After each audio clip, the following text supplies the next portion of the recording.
Manna Market is a food recovery program. Every day in the United States, 263 million pounds of food is thrown away.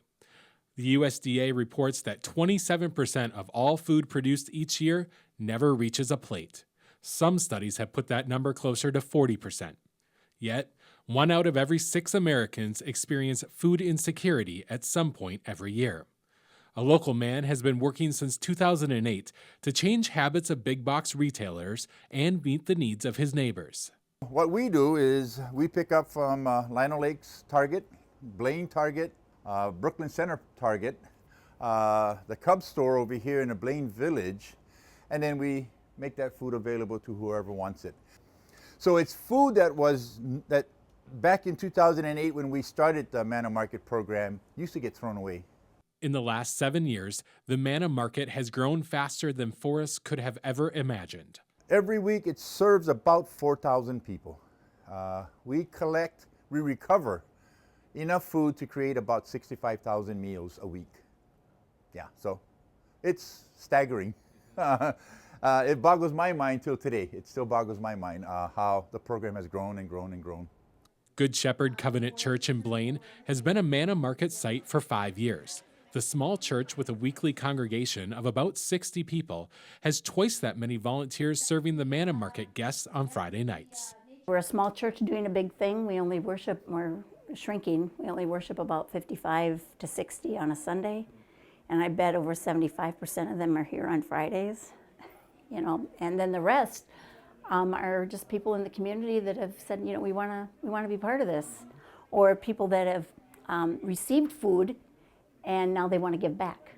And in that church, they have grown so big that in their sanctuary, they have to move all their pews and do the food distribution in there, and that whole church is just filled with food.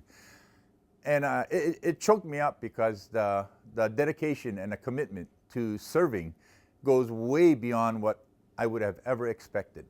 In 5 years, 2.8 million pounds of recovered food has been given away at Good Shepherd.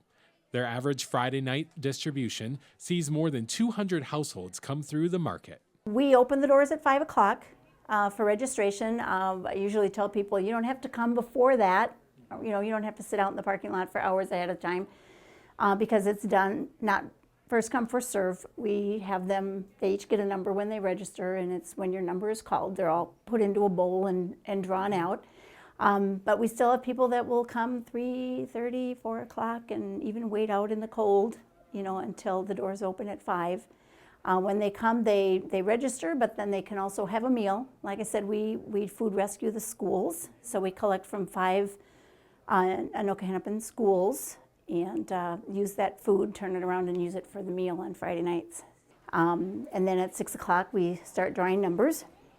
And we have people that carry boxes, kind of like I say, a live cart, human cart, carrying the box and helping the guests go around the tables as the volunteers at the other side of the table tell them how much and what they can choose from. So they're choosing things that they want, so they're not getting things they're going to take home and say, well, I don't need this, and then throw it away. Kind of defeats the purpose of the food rescue. And if you don't need it, someone down the line just might. So they're taking home things that they want. Bonnie knows that the Manna Market has been an eye-opening experience for many of the volunteers, showing that there is real need right here in their community. You don't realize in your own community how many people are really maybe not starving so much. There's that what they now call food insecurity, and I guess I didn't realize how many people would need, so I guess it was a heart pulling on the heartstrings. Both Forrest and Bonnie have numerous stories about the impact the Manna Market has made in the lives of their neighbors. A senior citizen came in, retiree, and it was at the end of the day. We had one box of ugly looking corn. The husk was all dried up, the kernels were shriveled up, and we had bread, French bread. And he asked how much he could have. I said, take the whole box of corn, that way I don't have to throw it away. And he said, could he have a box of bread? And I said, sure.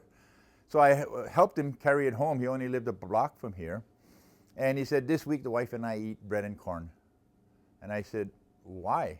And he says, well, a couple of months ago, Social Security messed up and he hasn't had a check for 2 months now. And I said, well, why don't you go down to the food shelf? He said, I went down last month and I could only go once a month. But he said it was so humiliating. It was really, really hard, he said, for him to just sit there.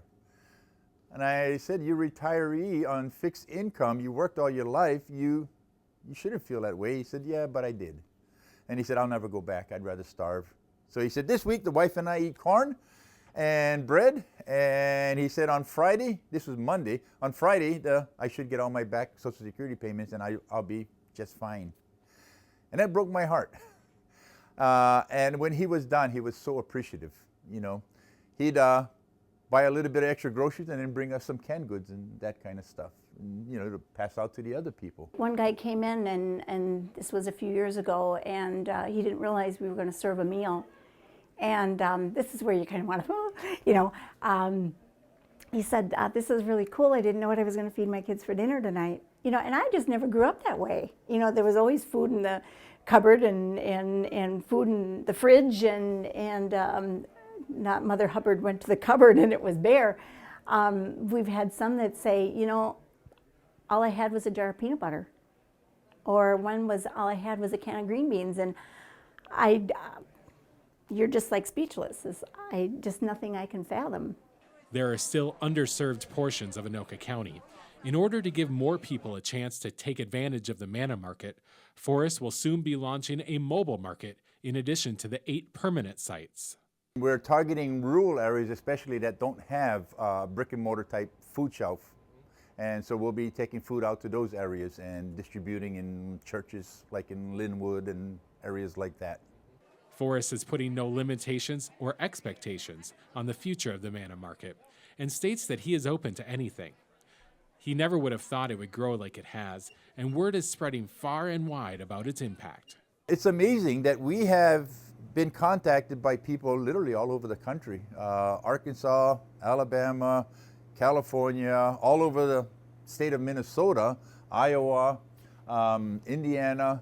People have called and inquired about manna market because they heard through the grapevine what we're doing, and it kind of boggles my mind that that the manna market program has gone out that far. So where does it go from here? Who knows? With more exposure, Forrest is hoping that people recognize the importance of being good stewards of our resources.